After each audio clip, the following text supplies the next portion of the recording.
Bonjour à tous.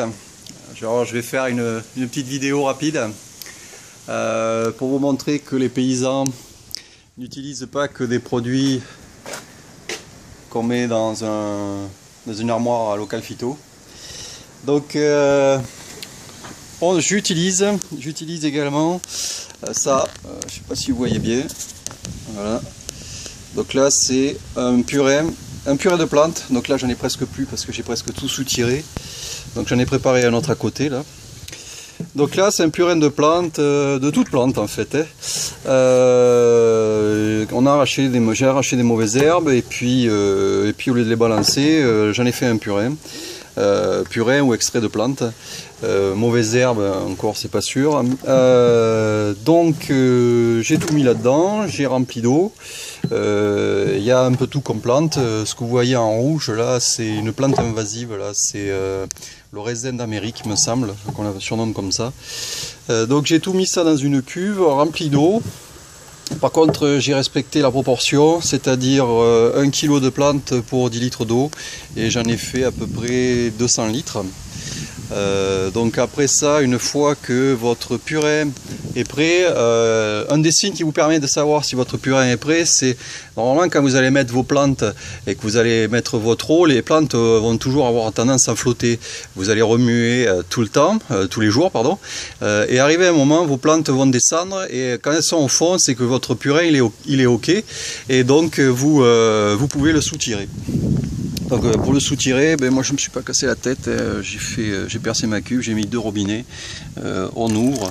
Donc là bon, ça coule pas fort parce que je suis en fin de cuve. Et puis après ça, ce produit, je l'utilise soit en foliaire, soit pour les soit en racinaire, c'est-à-dire à l'arrosage quoi. Donc ça c'est le premier produit que j'utilise, tout ce qui est extrait de plantes. Ensuite j'utilise autre chose, j'espère qu'il y a assez de lumière. Donc là ça bulle, il y a un sac, voilà, il y a un sac, dans ce sac il y a du compost, donc ça c'est du thé de compost. Donc pour faire les bulles j'utilise 2 pompes à air d'aquarium. Le thé de compost c'est quoi? Le thé de compost en fait on met du compost dans sa poche et on rajoute de la mélasse, ou si vous n'avez pas de mélasse, le sucre roux fait bien l'affaire aussi. Donc il faut absolument que ça soit aérobie, il faut qu'il y ait de l'air. Vous pouvez rajouter 1 ou 2 litres de purée ou d'extrait de plante pour démarrer le processus. Et en fait l'idée c'est que les bactéries se développent. Donc voilà. Après pareil, j'ai fait le même système. On ouvre, ça coule. Donc là, selon la température extérieure, ces temps-ci ça va assez vite. Ça peut aller de 48 heures à 1 semaine pour que votre produit soit prêt, quoi. Là, comme vous voyez, ces espèces de levures là qui flottent, ça veut dire que le produit est ok.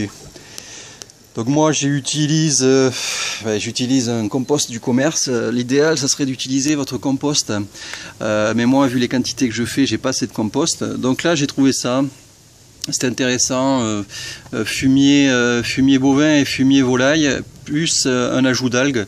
Ça fonctionne pas trop mal, je suis assez content des effets. Après donc, alors si vous entendez un bruit derrière, c'est mon irrigation qui s'enclenche. Ensuite il y a 2 poubelles, et plus précisément 2 poubelles les unes dans les autres.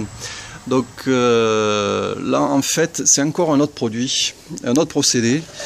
Donc voilà, là je sais pas si vous voyez bien la plante au fond. Cette plante, c'est pas un Rumex, c'est la consoude de Russie, une plante que les jardiniers devraient tous avoir dans leur jardin. Et moi cette plante j'en fais des jus. Donc en fait j'ai empilé 2 poubelles l'une sur l'autre. Il y en a une qui est percée au fond. J'entasse mes plantes fraîches à l'intérieur, et en fait ça se décompose pas quoi, ça se transforme en jus quoi. Voilà. Donc quand j'ouvre, voilà, ça coule. Donc ce produit intéressant aussi, cicatrisant, Et moi c'est utile aussi pour mes fraisiers, c'est un stimulant floraison.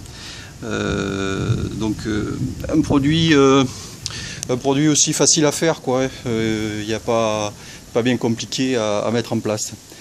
Donc tous ces produits je les utilise pourquoi? Ben, pour ça déjà. Je sais pas si vous voyez. Un petit bonsaï. Un futur bonsaï. Et surtout, donc il y a un peu de vent là. Et surtout pour mes fraisiers. Voilà. Donc pour la petite histoire, ces produits, je n'ai pas le droit de les utiliser. J'ai encore moins le droit d'en faire la publicité. Et j'ai encore moins le droit de vous dire comment le fabriquer et l'utiliser. Faut savoir qu'en tant que professionnel, je risque des poursuites judiciaires. Mais bon, c'est quand même un comble. On nous pousse à réduire les produits phyto et en contrepartie, on nous propose pas d'alternative, quoi. Donc les alternatives, il faut qu'on les trouve plus ou moins tout seul, mais on n'est pas dans la légalité, quoi. Donc c'est un peu embêtant. Donc voilà. Je sais pas si vous voyez. À côté de ça, je fais des fraises. Donc achetez local, mangez des fraises.